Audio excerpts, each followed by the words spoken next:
Hi everyone, আসসালামু আলাইকুম। কেমন আছেন আপনারা? আজকে 3rd রমজান, তো প্রতিদিনের মতো আজকেও আমি আমার ব্লগ নিয়ে এসে বললাম। ইটস মি জিহাদ। সবাই সাবস্ক্রাইব করে রাখুন। আশা করি সামনে দেখতে পারবেন আজকে ইফতারিটা কি। আজকে যে ইফতারিগুলো রেডি করতেছে আমার আম্মু প্লাস ছোট বোন। তো ওরা দুইজনই সবসময় বাসায় ইফতারি রেডি করে থাকে। তো আজকে যে রেসিপিগুলো হচ্ছে সেগুলা সবারই মোটামুটি পরিচিত এবং পছন্দনীয়। ইফতারিতে একটু হেলদি ইফতারি করাটাই আসলে উচিত। তো আমরা অলওয়েজ ট্রাই করি একটু হেলদি ইফতারি করতে। তো এর জন্য আজকে ইফতারিগুলা সবগুলোই মোটামুটি হেলদি রাখার ট্রাই করতেছি। ভেজিটেবল প্লাস ফ্রুটস, এগুলো ভাজাপোড়া একটু কমই ট্রাই করি, কিন্তু ইফতারিতে যদি ভাজাপোড়া না থাকে তাহলে তো আর ভালো লাগে না। তো দ্যাটস ওয়াই কিছু ভাজাপোড়াও রেডি করা হয়। তো আজকে যে রেসিপিগুলো হচ্ছে সেগুলো আপনারা দেখলে বুঝতে পারবেন। আপনাদেরকে আসলে বলবো না কিছু।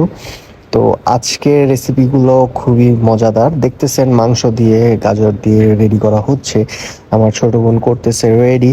তো 30 দিনের চ্যালেঞ্জে নতুন নতুন ইফতারি এবং কি কি ইফতারি করা হয়, ডেলি কি কি করি সেগুলাই ট্রাই করি। এই একটা ইফতারি অলমোস্ট রেডি।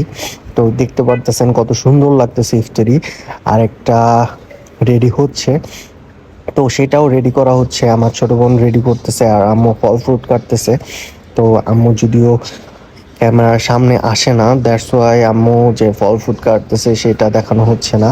আশা করি সামনে ইফতারি সবগুলোই দেখাবো, কি কি কেমনে কি করা হচ্ছে, ইফতারিগুলো রেডি হচ্ছে, কি কি ইফতারি থাকতেছে, সব কিছুই আপনাদের দেখাবো।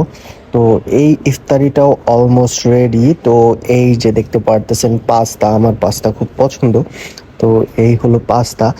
এরপরেই রেডি হচ্ছে ভাজা পোড়া, পাকোড়া রেডি হচ্ছে। তো এটাও আমার ছোট বোনই করতেছে, সাথে আমি পাশে একটু ভিডিও টিডিও করে ফেললাম।